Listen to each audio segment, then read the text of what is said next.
ઉપરાષ્ટ્રપતિ જગદીપ ધનખડે તિરુવનંતપુરમમાં ભારતીય વિચાર કેન્દ્રમ દ્વારા આયોજિત ચોથા પી પરમેશ્વરન સ્મૃતિ વ્યાખ્યાનમાં દેશમાં વધતી અવિધિ પ્રજાસત્તાકની સમસ્યા ઉપર ગંભીર ચિંતાઓ વ્યક્ત કરી ઉપરાષ્ટ્રપતિએ જણાવ્યું કે કોઈ પણ રાષ્ટ્ર લાખો અવિધિ પ્રજાસત્તાકની સમસ્યાનો સામનો કેવી રીતે કરી શકે. આ વ્યાખ્યાનમાં તેમણે આ મુદ્દાને દેશ માટે મોટો ખતરો ગણાવ્યો અને આ સમસ્યાને તાત્કાલિક ઉકેલવાની જરૂરિયાત પર ભાર મૂક્યો.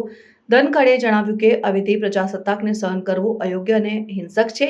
હિંસાને મંજૂરી આપવી પણ હિંસા છે. હિંસા રોકવા માટે યોદ્ધાઓની જરૂર છે. આ સનાતન ધર્મ છે. તેમણે ઉમેર્યું કે કાલની ચર્ચા તે દેશમાં જ થઈ શકે જ્યાં તે હથિયારો સાથે સશક્ત છે. હિંસા રોકવી પણ અહિંસા છે. આ વ્યાખ્યાનમાં ઉપસ્થિત લોકોમાં આ મુદ્દાને લઈને ભારે ચર્ચા થઈ હતી. ધનખડે જણાવ્યું કે અવિધિ પ્રજાસત્તાકની સમસ્યાને ઉકેલવા માટે સરકારને કડક પગલાં લેવા જોઈએ અને આ સમસ્યાને તાત્કાલિક ઉકેલવી જોઈએ. આ પ્રસંગે ઉપરાષ્ટ્રપતિએ દેશના વિકાસ અને સુરક્ષા માટે આ મુદ્દાને મહત્વપૂર્ણ ગણાવ્યો અને આ સમસ્યાને ઉકેલવા માટે સરકારને તાત્કાલિક પગલાં લેવા માટે અપીલ કરી. How can a nation suffer millions of illegal migrants? Look at the number. Look at the danger they bring to this country.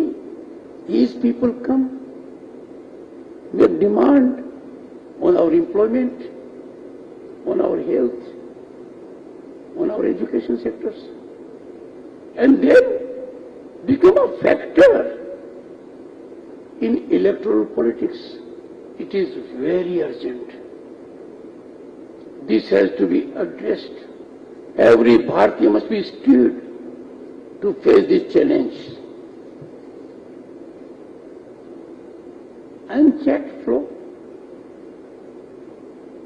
is threatening our culture also.